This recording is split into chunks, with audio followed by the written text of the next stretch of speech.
Hello friend, सतन private ITI की digital learning class में आप सभी का स्वागत। एग्जाम से रिलेटेड क्वेश्चन आंसर लेके आए हैं। देखिए क्वेश्चन क्या है, 216 नंबर। ओवरहेड लाइन में संयुक्त प्रकार क्या है? ओवरहेड लाइन में संयुक्त प्रकार क्या है? ऑप्शन में देखिए उधर क्या दिया हुआ है। देखिए यहाँ पे एक फिगर दिया हुआ है, बता रहा है कि ये जो फिगर है ये किस चीज का दिया हुआ है। ऑप्शन है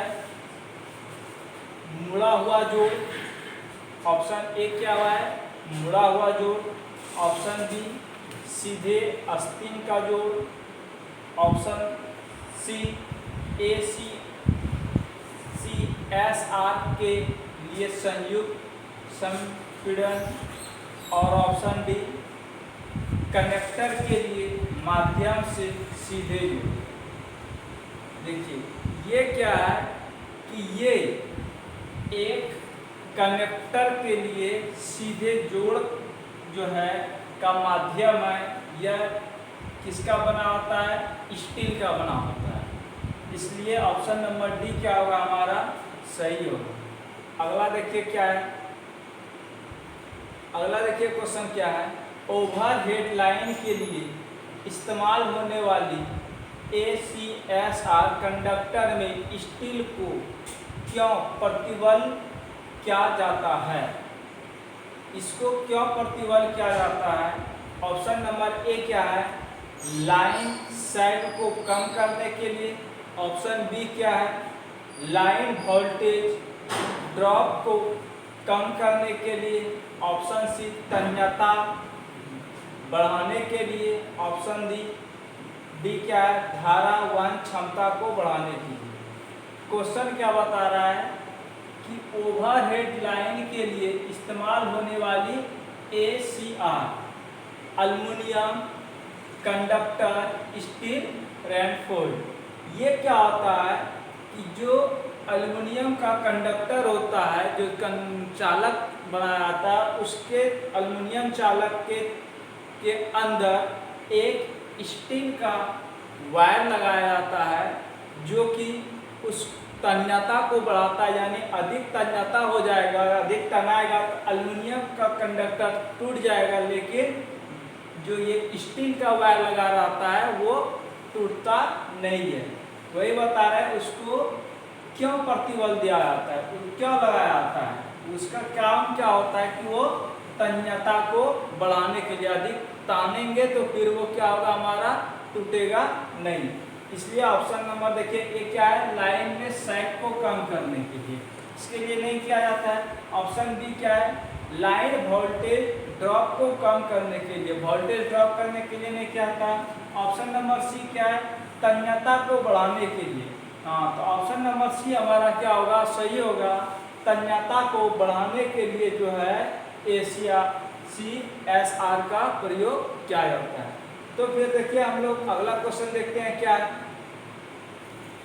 अगला क्वेश्चन देखिए क्या है, किस प्रकार का AC प्रसारण सार्वभौमिक रूप से अपनाया जाता है?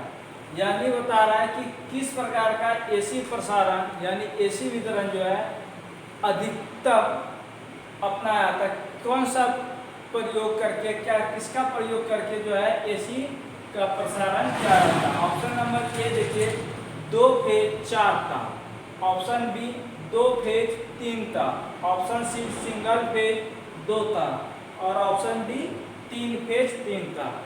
अधिकतर प्रयोग कौन सा लाइन का प्रयोग किया जाता है, कौन सा प्रयोग किया जाता है? जैसे देखिए 2 फेज 4 तार यानी 2 फेज प्रयोग करेगा तो जहाँ पे 3 फेज का आवश्यकता होगा वहाँ पे चलेगा नहीं चलेगा, इसलिए ऑप्शन नंबर ए क्या होगा हमारा गलत हो जाएगा।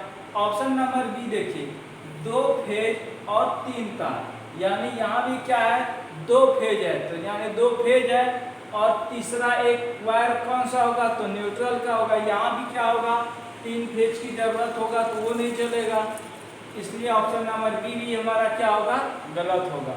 Option number C single phase 2 तार, यानी हमेशा एक ही पेज का प्रयोग कर सकते हैं इस लाइन से।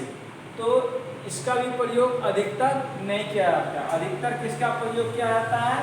3 फेज 3 तार, जो कि तीनों फेज प्रयोग किया जाता है और प्रयोग किया जाता है। इसलिए ऑप्शन नंबर डी हमारा क्या होगा? सही होगा सर। अधिक अपनाया जाता है कौन सा? 3 फेज 3 तार। ऑप्शन नंबर डी क्या होगा हमारा? सही होगा। अगला क्वेश्चन देखिए क्या है। लाइन समाप्ति पर कोने के खंभे के लिए किस प्रकार के लाइन इंसुलेटर का उपयोग किया जाता है? जब लाइट को ले जा रहे हैं और वहां पे समाप्त हो जाना है, एंड कर देना उसी पोल के पास, तो वहां पे किस प्रकार का इंसुलेटर का प्रयोग किया जाता है? क्वेश्चन क्या कह रहा है कि जब लाइन की समाप्ति पर कोने के खंभे के लिए किस प्रकार का लाइन इंसुलेटर का प्रयोग किया जाता है? तो लाइन इंसुलेटर का प्रयोग किया जाता है। कौन सा इंसुलेटर होता है? ऑप्शन नंबर ए देखिए, pin insulator. Option number B strand insulator. और ऑप्शन नंबर सी देखिए क्या है? Shackle insulator. और ऑप्शन नंबर डी क्या है? निलंबन इंसुलेटर यानी सस्पेंशन इंसुलेटर। तो कहाँ पे बता रहा है हमारा क्वेश्चन में? देखिए क्या कर रहा है? कोने यानी कि इसका जो है समाप्ति के लिए जो है प्रयोग किया जा रहा है। कौन सा इंसुलेटर का प्रयोग किया जाता है? पिन इंसुलेटर का प्रयोग कहाँ किया जाता है? सीधे लाइन में किया जाता है। इसलिए ऑप्शन नंबर ए हमारा नहीं होगा। स्ट्रेट इंसुलेटर का कहाँ प्रयोग है? स्टे वायर में प्रयोग किया जाता है। इसलिए ऑप्शन नंबर बी हमारा भी नहीं होगा। फिर अगला ऑप्शन देखिए सी में क्या है? साइकिल इंसुलेटर, जो कि एक राउंड में वायर को बांधा जाता है इस प्रकार से। इसलिए साइकिल इंसुलेटर का प्रयोग कोने में अंतिम सिरे में और 90 डिग्री में वायर को मोड़ने के लिए प्रयोग किया जाता है। कौन सा इंसुलेटर का? साइकिल इंसुलेटर का। इसलिए ऑप्शन नंबर सी क्या होगा हमारा? सही होगा। ऑप्शन नंबर डी हमारा गलत है। फिर अगला क्वेश्चन देखिए क्या है। अगला क्वेश्चन देखिए, वाइंडिंग वायर गैप को बहुत पास रखने और पिन इंसुलेटर में बहुत टाइट होने का क्या कारण? बता रहा है वाइंडिंग वायर गैप को बहुत पास रखने, यानी जब वायर को बांधते तो बहुत पास रखने, और पिन इंसुलेटर में बहुत टाइट होने का क्या कारण है? ऑप्शन नंबर ए स्पार्किंग से बचते हैं। ऑप्शन नंबर बी क्षरण से बचते हैं। ऑप्शन नंबर सी ऑक्साइड बनाने से बचते हैं। और ऑप्शन नंबर डी वायुमंडलीय दाब से बचते हैं। तो बता रहा है कि जब वायर को पिन इंसुलेटर में बांधते हैं तो बहुत पास और टाइट बांधते हैं। क्यों बांधते हैं?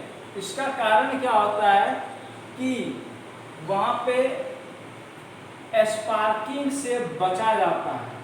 किससे बचा जाता है? स्पार्किंग से बचा जाता है, क्योंकि जब वो ढीला रहेगा तो जब करंट आएगी तो वो स्पार्क करने लगेगा, ढीला रहेगा। तो इसलिए ऑप्शन नंबर ए क्या होगा हमारा? सही होगा। फिर अगला क्वेश्चन देखिए क्या है। ओवर हेड लाइन पर उपयोग किए जाने वाले कंडक्टर का नाम क्या है? बता रहा है कि ओवरहेड लाइन पर प्रयोग किए जाने वाले कंडक्टर का नाम क्या है? यानी ओवरहेड लाइन में जो प्रयोग किया जाता है कंडक्टर, उसका नाम पूछ रहा है। क्या है? ACSR। ऑप्शन नंबर ए क्या है? ACSR। Option number B aluminium. Option number C जस्तीकृत लोहा। ऑप्शन नंबर डी कठोर तांबा। देखिए ओवरहेड लाइन में एल्युमिनियम का वायर तो प्रयोग किया जाता है, लेकिन ACSR का प्रयोग किया जाता है। क्यों? क्योंकि यह तन्यता को बढ़ाता है और क्या करता है? ये एल्युमिनियम वायर को सभी को अपने आपस में पकड़ कर रखता है। इसलिए ऑप्शन नंबर ए हमारा क्या होगा, सही होगा। ACSR का प्रयोग किया जाता है ओवरहेड लाइन में। तो ऑप्शन नंबर ए क्या होगा हमारा, सही होगा। और अगला क्वेश्चन देखिए क्या है, विद्युतीय खंभे में प्रयुक्त क्रॉस आर्म का मुख्य उद्देश्य क्या होता है। यानी वैद्युतिक पोल जो है उसमें लगा हुआ जो रहता है क्रॉस आर्म, वो क्रॉस आर्म का प्रयोग क्या है, उसका उद्देश्य लगाने का क्या होता है। ऑप्शन नंबर ए में देखिए क्या है, लाइन कंडक्टर का सहारा देना, यानी लाइन कंडक्टर जो है जो चालक तार जो प्रवाहित किया जाता है उसको सहारा देना। Option number B, overhead line पर इंसुलेटर पकड़ना, ओवरहेड लाइन पर इंसुलेटर को पकड़ना। ऑप्शन नंबर सी, कंडक्टर के बीच शॉर्ट सर्किट से बचाया जाता है। और ऑप्शन नंबर सी, सहारे के बीच कंडक्टर शिथिलता को कम करता है। तो देखिए क्रॉस आर्म, सबसे पहले जो पोल लगाया जाता है, पोल के ऊपर में क्रॉस आर्म लगाया जाता है और क्रॉस आर्म के ऊपर इंसुलेटर लगाया जाता है। इसलिए ऑप्शन नंबर बी देखिए क्या है, ओवरहेड लाइन पर इंसुलेटर को पकड़ा जाता है। यानी कि वो किसको पकड़ के रखता है, इंसुलेटर को पकड़ के रखता है, ना कि वो लाइन कंडक्टर को पकड़ के रखता है। किसको पकड़ के रखता है, वो ओवरहेड लाइन में 3 इंसुलेटर यानी इंसुलेटर को पकड़ के रखता है। इसलिए ऑप्शन नंबर बी क्या होगा हमारा, सही होगा। अगला क्वेश्चन देखिए क्या है, HT ओवरहेड लाइन में अंतिम सिरे पर किस प्रकार के लाइन इंसुलेटर का उपयोग किया जाता है। HT यानी हाई टेंशन लाइन है। जब हाई टेंशन लाइन के में और किसमें, ओवरहेड लाइन में अंतिम सिरे पर यानी अंतिम छोर में किस प्रकार इंसुलेटर का उपयोग किया जाता है। पहला ऑप्शन में क्या है, pin insulator. Option number A क्या है, pin insulator. Option number B क्या है, disc insulator. Option number C क्या है, स्टे इंसुलेटर। और ऑप्शन नंबर डी क्या है, पोस्ट इंसुलेटर। तो देखिए ओवरहेड लाइन की अंतिम सिरे में पिन इंसुलेटर का प्रयोग नहीं किया जाता है, क्योंकि पिन इंसुलेटर हमेशा सीधा लाइन में प्रयोग किया जाता है। और इसलिए ऑप्शन नंबर ए क्या होगा हमारा, नहीं होगा। ऑप्शन नंबर सी क्या है, स्टे इंसुलेटर, जो कि स्टे वायर में लगाया जाता है।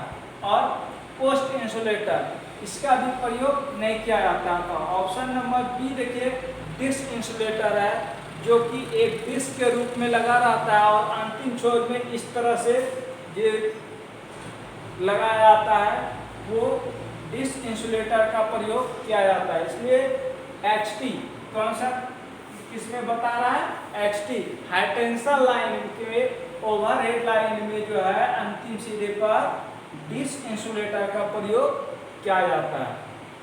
अगला क्वेश्चन देखिए क्या है, AC पावर ट्रांसमिशन का क्या फायदा है। बता रहा है कि AC पावर ट्रांसमिशन यानी एक जगह से दूसरे जगह वितरण भेजने के लिए क्या फायदा है। AC जो पावर है इसको ट्रांसमिशन का क्या फायदा है। ऑप्शन नंबर ए क्या है, कोरोना नुकसान नगण्य होता है, यानी कोरोना इफेक्ट जो है नगण्य होता है। Option number B, transmission line पर तनाव न्यूनतम होता है। Option number C, transmission line में कम वोल्टेज ड्रॉप होता है। ऑप्शन नंबर डी, वोल्टेज को स्टेप अप किया जा सकता है और आसानी से स्टेप डाउन किया जा सकता है। तो देखिए बता रहा है AC पावर को ट्रांसमिशन लाइन का क्या फायदा है। DC लाइन को भी ट्रांसमिशन किया जा सकता है, लेकिन क्या कर रहा है, AC लाइन को ट्रांसमिशन क्या फायदा होता है, कोरोना नुकसान नगण्य होता है। नहीं, कोरोना नुकसान होता है, पूरा बिल्कुल खत्म नहीं होता है, वो कोरोना नुकसान होता है। इसलिए ऑप्शन नंबर ए हमारा क्या होगा, गलत होगा। ऑप्शन नंबर बी क्या है, ट्रांसमिशन लाइन पर तनाव न्यूनतम होता है, या जो है ट्रांसमिशन में तनाव का यहाँ पे कोई रिलेटेड ही नहीं है। इसलिए ऑप्शन नंबर बी भी हमारा गलत होगा। ऑप्शन नंबर सी क्या है, ट्रांसमिशन लाइन में कम वोल्टेज ड्रॉप होता है? नहीं। ये भी ऑप्शन नंबर सी भी हमारा गलत होगा। ऑप्शन नंबर डी देखिए क्या है, वोल्टेज को स्टेप अप किया जा सकता है और आसानी से स्टेप डाउन किया जा सकता है। इसलिए ट्रांसमिशन लाइन का यही फायदा होता है कि जहाँ पे कहीं पे लेके गए करंट, वहाँ पे बढ़ा भी सकते हैं और उसको आसानी से घटा सकते हैं। जैसे हम लोगों के गांव में आया कौन सा 11,000 करंट, 11,000 वोल्ट आया, उसको घटा के क्या कर दिया, 240 वोल्ट बना दिया। फिर हम घर में जब 220 वोल्ट आ गया, घट गया वोल्टेज, फिर स्टेबलाइजर लगा के फिर क्या कर ले रहे हैं, हम बढ़ा ले रहे हैं। तो वो क्या कर रहा है, आसानी से हम बढ़ा भी सक रहे हैं और घटा भी सक रहे हैं। इसलिए ऑप्शन नंबर डी क्या होगा हमारा, सही होगा। फिर अगला क्वेश्चन देखिए क्या है, ACSR का मतलब क्या है। अभी हमने बताया एल्युमिनियम कंडक्टर स्टील रेनफोर्स्ड, तो इसका ACSR का फुल फॉर्म क्या होता है, एल्युमिनियम कंडक्टर स्टील रेनफोर्स्ड। तो ऑप्शन नंबर डी क्या होगा हमारा, सही होगा। अगला क्वेश्चन देखिए क्या है, OH लाइन में क्रॉस आर्म का उद्देश्य क्या है, यानी ओवरहेड लाइन में क्रॉस आर्म का उद्देश्य क्या है। क्रॉस आर्म लगाने का हमारे पास क्या उद्देश्य होता है। ऑप्शन नंबर ए देखिए, ओवरहेड पोल को अधिक सहारा प्रदान करता है। ऑप्शन नंबर बी क्या है, कंडक्टर के बीच लघु पथन से रक्षा करता है। ऑप्शन नंबर सी, खंभे के बीच की रेखाओं की शिथिलता को कम करता है। और ऑप्शन नंबर डी, इंसुलेटर पकड़े हुए कंडक्टर को किधर से जकड़ता है, यानी कि बता रहा है कि ओवरहेड लाइन में क्रॉस आर्म का उद्देश्य क्या है। जो ओवरहेड लाइन में पोल में क्रॉस आर्म को लगाया जाता है, उसका उद्देश्य क्या होता है कि ऑप्शन नंबर ए देखिए क्या है, ओवरहेड लाइन पोल को अधिक सहारा प्रदान करता है। नहीं, वो ओवरहेड लाइन में सहारा क्या प्रदान करेगा, जब वो ओवरहेड लाइन पोल पे खड़ा है तो क्रॉस आर्म लगेगा तो वो सहारा प्रदान नहीं करता। ऑप्शन नंबर ए हमारा क्या होगा, नहीं होगा। ऑप्शन नंबर बी क्या, कंडक्टर के बीच लघु पथन करता है, ये भी हमारा नहीं होगा। ऑप्शन नंबर सी क्या है, खंभे के बीच की रेखाओं को शिथिलता को कम करता है, नहीं होगा। यानी दो खंभे के बीच की शिथिलता को कम करता है, नहीं होगा, ये भी नहीं होगा option number C. Option number D क्या है, इंसुलेटर पकड़े हुए कंडक्टर को किधर से जकड़ता है, यानी इंसुलेटर को पकड़ता है और इंसुलेटर के ऊपर कंडक्टर को पकड़ के रखता है। इसलिए ऑप्शन नंबर डी क्या होगा हमारा, सही होगा। ओवरहेड लाइन में क्रॉस आर्म लगाने का क्या उद्देश्य होता है कि क्रॉस आर्म के ऊपर ही हमारा क्या लगाया जाता है, इंसुलेटर लगाया जाता है और इंसुलेटर के ऊपर क्या होता है, कंडक्टर को कसा जाता है। इसलिए ऑप्शन नंबर डी क्या होगा हमारा, सही होगा। अब देखिए अगला क्वेश्चन हमारा क्या है, अगला क्वेश्चन देखिए क्या है, भूमिगत केबल की तुलना में ओवरहेड लाइन का क्या फायदा है।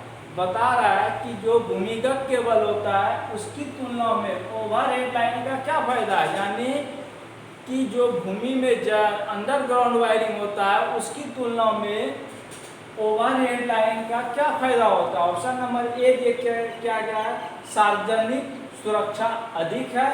ऑप्शन नंबर बी, दोष आसानी से पता लगाया जा सकता है।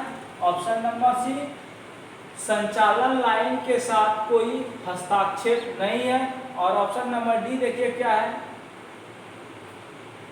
ऑप्शन नंबर डी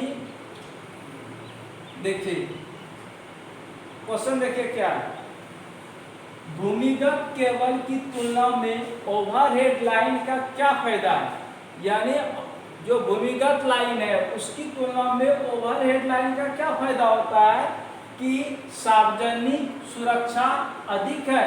नहीं, क्योंकि उसमें भी खतरा है भूमिगत केबल में और ओवरहेड लाइन में भी खतरा है, इसलिए ऑप्शन नंबर ए हमारा नहीं होगा। ऑप्शन नंबर बी क्या है, दोष आसानी से पता लगाया जा सकता है। हाँ देखिए, भूमिगत केबल में दोष को ढूंढना आसान नहीं होता है। कहीं पे फॉल्ट हो जाएगा तो उसको ढूंढना कठिन होता है, लेकिन ओवरहेड लाइन में यदि फॉल्ट हो जाएगा तो उसको ढूंढना क्या होता है, आसान होता है। इसलिए ऑप्शन नंबर बी क्या होगा हमारा, सही होगा। दोष आसानी से पता लगाया जा सकता है, यानी कहीं पे फॉल्ट हो जा रहा है तो उसको हम पता लगा सकते हैं। तो ऑप्शन नंबर बी क्या होगा हमारा, सही होगा। भूमिगत केबल की तुलना में ओवरहेड लाइन का यही फायदा होता है कि वो उसमें दोष को आसानी से ढूंढा जा सकता है। ऑप्शन नंबर बी हमारा सही है। फिर अगला क्वेश्चन देखिए क्या है। अगला क्वेश्चन देखिए क्या है। ट्रांसमिशन लाइन वोल्टेज को किस स्थान पर उपभोक्ता आपूर्ति वोल्टेज में ले जाया जाता है। बता रहा है कि ट्रांसमिशन लाइन वोल्टेज को किस स्थान पर उपभोक्ता आपूर्ति वोल्टेज में ले जाता है, यानी ट्रांसमिशन लाइन को जब उपभोक्ता के पास ले जाता है वो कौन सा स्टेज कहलाता है, क्या कहलाता है। ऑप्शन नंबर ए क्या है, mobile sub station. Option number B खनन सब स्टेशन। ऑप्शन नंबर सी माध्यमिक सब स्टेशन। और ऑप्शन नंबर डी वितरण सब स्टेशन। तो यहाँ देखिए बता रहा है ट्रांसमिशन लाइन में जो है उपभोक्ता तक कहाँ पे ले जाया जा रहा है, जो उपयोग कर रहा है वहां तक ले जाया जा रहा है, तो उसके लिए क्या कहलाता है। ऑप्शन नंबर ए क्या, मोबाइल सब स्टेशन। ये तो नहीं होता है, ऑप्शन नंबर ए गलत हो गया हमारा।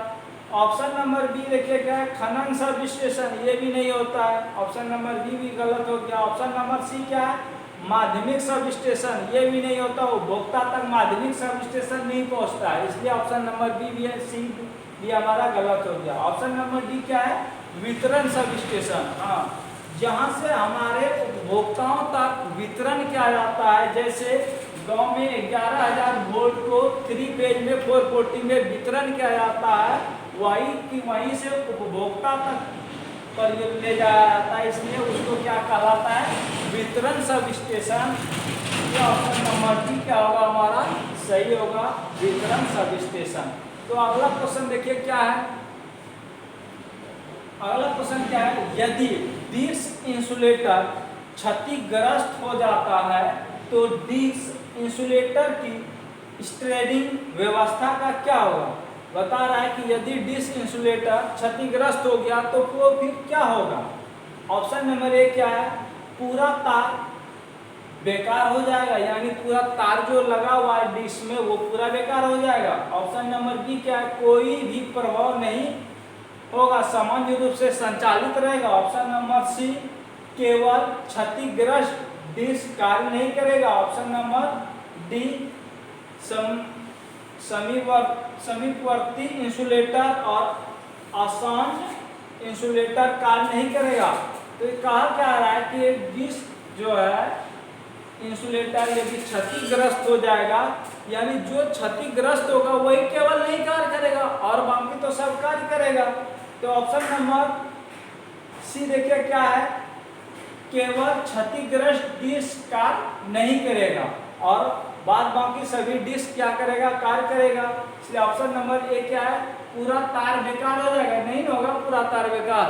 ऑप्शन नंबर ए गलत हो जाएगा। ऑप्शन नंबर बी क्या है, कोई भी प्रभाव नहीं होगा। कैसे प्रभाव नहीं होगा, क्योंकि जब इंसुलेटर क्षतिग्रस्त हो गया, डिश फ्रैक्चर कर गया, तब क्या होगा, वो क्षतिग्रस्त हो जाएगा, तो वो प्रभाव तो होगा ना उसमें। इसलिए ऑप्शन नंबर बी भी गलत हो जाएगा। ऑप्शन नंबर सी केवल क्षतिग्रस्त डिश कार्य नहीं करेगा। केवल कौन सा कार्य नहीं करेगा, जो क्षतिग्रस्त हो गया डिश वही कार्य नहीं करेगा, बाद बाकी सभी कार्य करेगा। इसलिए ऑप्शन नंबर सी हमारा क्या होगा, सही हो जाएगा। फिर अगला क्वेश्चन देखिए क्या है, जोड़ को बांधने वाले एल्युमिनियम क्रोड वाले कंडक्टर पर स्पार्किंग को कैसे रोका जा सकता है। यानी बता रहा है कि जोड़ को बांधने वाले एल्युमिनियम कंडक्टर क्रोड वाले कंडक्टर पर स्पार्किंग को कैसे रोका जा सकता है। तो ऑप्शन नंबर ए देखिए, बांधने वाले घुमाव को पास रख के। ऑप्शन नंबर बी, बांधने वाले घुमाव को कस कर रखना। ऑप्शन नंबर सी, कंडक्टर के नीचे गार्ड तार को प्रदान करना। ऑप्शन नंबर डी, एक से अधिक बंधन प्रदान करना। बता रहा है क्वेश्चन क्या, जोड़ को बांधने वाले एल्युमिनियम कंडक्टर, जैसे ज्वाइंट लगा है उसके ऊपर में जो एल्युमिनियम का कंडक्टर लगाया जाता है उसको स्पार्किंग से कैसे रोका जा सकता है। तो क्या करना होगा जो कि वहां पे स्पार्किंग नहीं होगा। ऑप्शन नंबर ए देखिए क्या, बांधने वाले घुमाव को पास पास रख के, केवल बांधने वाले घुमाव को पास पास रख के स्पार्किंग को रोका नहीं जा सकता है, इसलिए ऑप्शन नंबर ए हमारा गलत हो गया।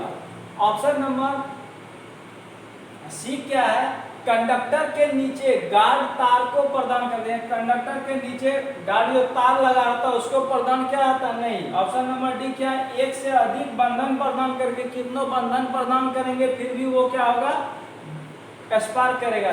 केवल ऑप्शन नंबर बी क्या है, बांधने वाले घुमाव को कस कर यदि हम बांध देंगे तो क्या होगा, वो कंडक्टर जब चालक का रास्ता मिल जाएगा तो वो क्या होगा, हमारा स्पार्क नहीं होगा। इसलिए ऑप्शन नंबर बी क्या होगा हमारा सही होगा, घुमाव को कस के रखने के लिए। तो आज के लिए बस इतना ही, फिर कल हम लोग मिलते हैं। Thank you.